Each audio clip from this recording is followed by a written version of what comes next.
The Indianapolis Colts just missed out on the playoffs again, but when they're picking at number 14 in the 2025 NFL draft, they have the opportunity to draft a high-impact player. My name's Tyler, here with my brother Ryan, and we're going to break down our first three-round mock draft for the Indianapolis Colts in the 2025 NFL draft. But before we do that, if you like the content that Ryan and I put out, the easiest way to help out the channel is hitting that subscribe button, tackling that bell to get notified when new videos come out. And while you're at it, leave a like and a comment.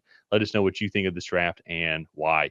Ryan, let's pull the draft here. And so we did a full three-round mock draft for, I guess, all 100 picks. And we went very basic white girl for this Indianapolis Colts pick right here. Tyler Warren going to the Colts.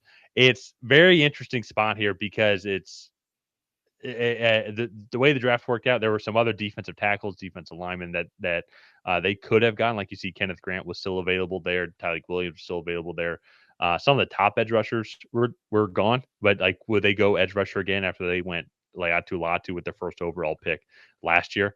Would they want to go secondary? With Malachi Starks and or Siobhan Ravel, who was still available. Jade Barron also, I think, went at pick 19 to Tampa Bay in our mock draft. And we decided against all that, and we went Tyler Warren here, adding some more weapons.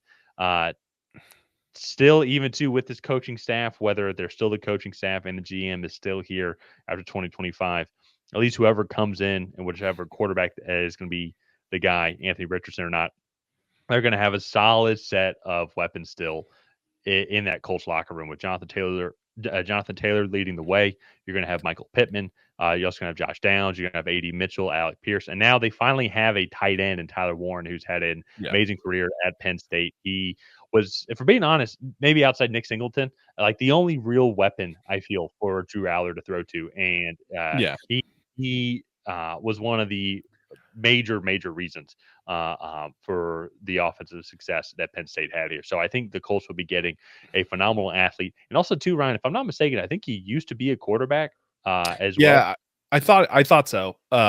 If any Penn State fans are watching this, let us know down below. But I thought he was a former quarterback.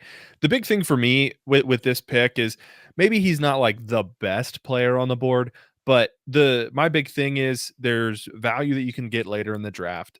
And he comes in and fits this offense so well. Could you imagine one, they have Tyler Warren, Anthony Richardson, Jonathan Taylor on the field all at one time, like whether they're lining Tyler Warren up as a fullback, whether they're lining him up as like a traditional inline tight end.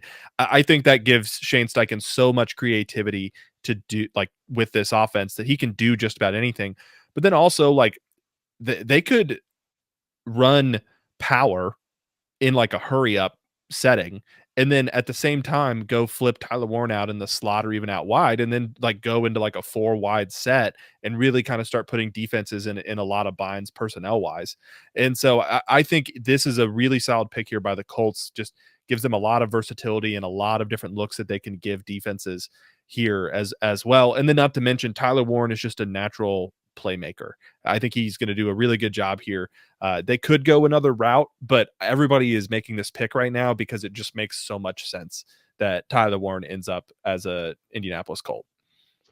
Yeah, I remember we were like, when we got to this pick, we're like, so we're doing Tyler Warren, and we're like, let's try and be somewhat original with this. And we were like thinking through it, be like, no, it just kind of makes the most sense. Yeah. Like if you look at this team, of all the weaknesses on this team, like this tight end room is just an absolute joke. No offense to Mo Alley Cox or Colin Granson, but it's like this would be a major upgrade already to this team. I think it's actually a very interesting point that you said, like how they could run power, because I think one of the things that would be great for this team is if and exhaust these defenses is like to do hurry up more often.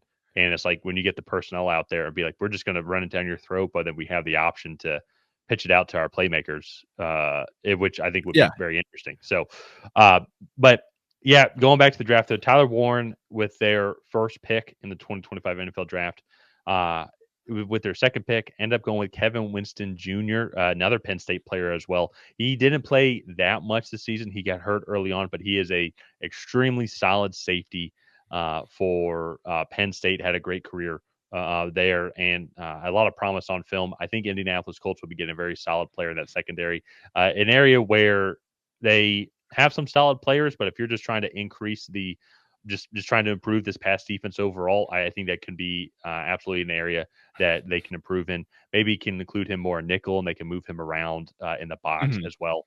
But Ryan, what are you do you think are some of the key attributes that Kevin Winston's going to be able to bring to this Colts defense? Yeah, I mean, I think if he didn't get injured, we'd be talking about him in the Malachi Starks mold of being a first round safety. I think he's that talented of a player, really solid athlete. He comes down, he helps in the run game really well. He's very good in the pass game. He can play over a slot receiver, over a tight end. He can play deep safety.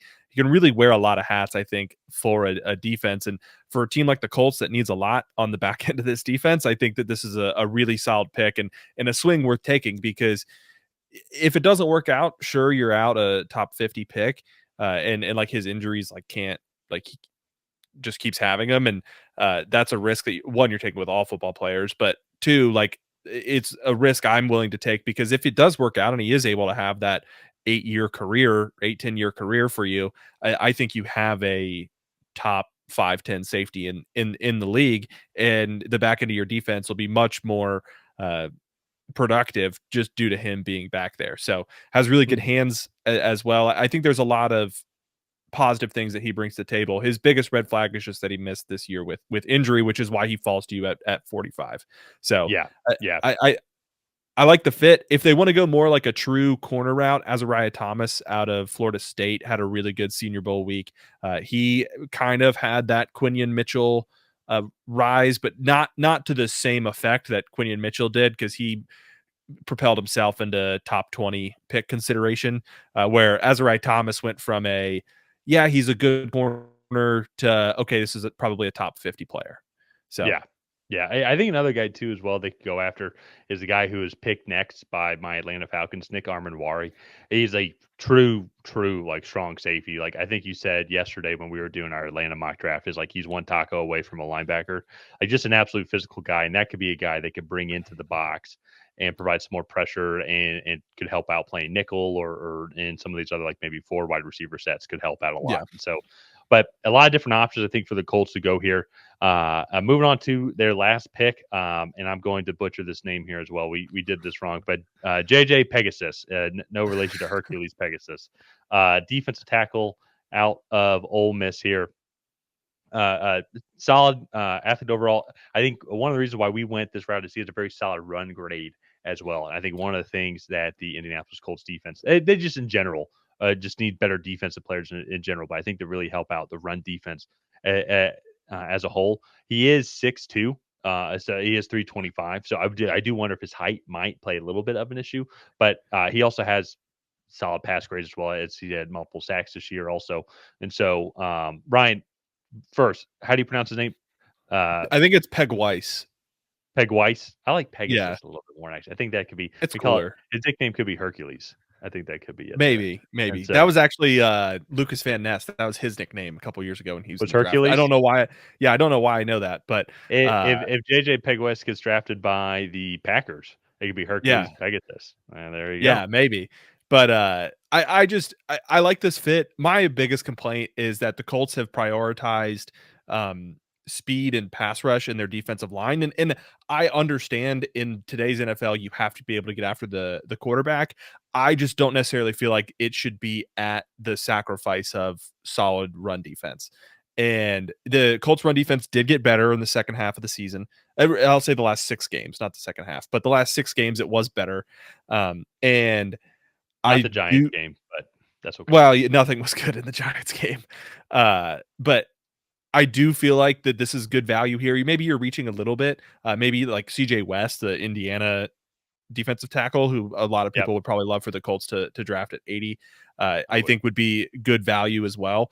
He went 9 picks later to actually Houston, a division rival. So maybe we should have swapped those picks, but all in all, I really like JJ Pegues. I think he's going to come in. He's going to be pretty stout against the run from day one. He is a little limited, I think, in his pass rush moves, but he actually caught a one-handed interception in the East-West Shrine Bowl this year in his All-Star circuit. So definitely some athletic upside there for a guy like him who's mostly going to be playing on early downs. Yeah, I don't think he's going to be dropping back into coverage No, too often. no. So. No, I think that might have been oh, hey, it'd be fun if like what if we send this 325-pound guy back into coverage and just see what happens. Like that's Oh probably yeah, what that conversation was like at the East West Shrine Bowl. But all in 100%. all, I think if you're the Colts, I think you'd have to be pretty happy coming out of this draft with these three players. You had a really solid tight end in Tyler Warren, who's going to come in and be a day one contributor to this offense and just give this offense, I think, a very unique personality with Anthony Richardson. I would love to see them run like a Lamar Jackson style system with Anthony Richardson. I think that would be a very interesting and intriguing scenario that would play out. And then you go get him a Mark Andrews, Isaiah Likely kind of blend tight end there with Tyler Warren. That would be good. Kevin Winston, solid back end to the defense there with a lot of upside. And then you go get JJ Pegues to kind of start fixing that run defense more consistently. So I think you'd have to be pretty happy with that. Yeah, and I think once again too, just with the Colts, I think they're drafting just best player available. I think for a lot of their picks, I think tight end is a major need, and I think that's that. And just with where they're picking, they're going to have their pick of the litter. I think with Tyler Warren, Colston Loveland. I mean, if they maybe would want to go Harold Fannin or Gunnar Helm or Mason Taylor, those last three Yeah. names are probably going to be like round 2 picks if they want to go a different route with those guys. And so, but to really address that need, and it's just it's going to be a very interesting year because there's a lot of frustration within the Colts fan base, and rightfully so. But I think it's interesting though too with what's going to happen with oh shoot, what's the GM's name? I just had it right there in front of me. Chris Ballard. Chris Ballard. Yeah, I was even like because I was like I'm bringing this up for a reason. Yeah. But it's like I don't think he's Colts fans might not like this, but it's like I don't think he's drafted horribly. I think he's actually No. got some good players, but it definitely does seem to be a culture thing that seems to be going on. And so if that comes down from Chris Ballard, then that's a separate thing if it's coming from Shane Steichen. But I also don't know if it's Shane Steichen because we saw this with Frank Reich as Yeah. well, just like the same type of issue. So I think they're going to draft well. I looking at their past draft here, like the past draft since Ballard's been here, and many of these guys are still on the team. Actually, like Ryan Kelly is like, for example, 2016, you're going to have Quentin Nelson, Shaq Leonard, Braden Smith. I'm pretty sure is still on the team. Let me pull this away here. And yes, yeah, yes, EJ Speed.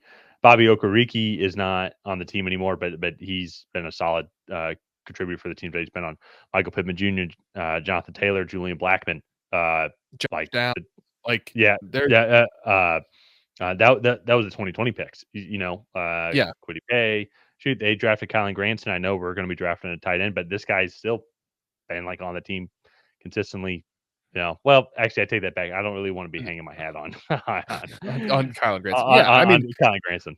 The biggest thing is that he's consistently adding good talent to this team, and I think that speaks a lot. Especially like there have been a lot of really bad drafting teams lately, and like as a Patriots fan, I'm like really frustrated with how the Patriots have drafted. I would love some of Chris Ballard's drafts, and so it is interesting to kind of see the debate there with the Colts fans and the GM and the head coach and what they want to see happen. But all in all, if this is the outcome of this draft fund and I'm a Colts fan, I'd be fairly happy. Let's go ahead. Let's wrap up this video here. If you guys have not already, please go ahead and like and subscribe. That is the best way to help out the channel. While you're down there, leave a comment on what you thought of this Indianapolis Colts 3-round mock draft. Did you love it? Did you hate it? What would you have done differently? And other than that, we will see you guys next time.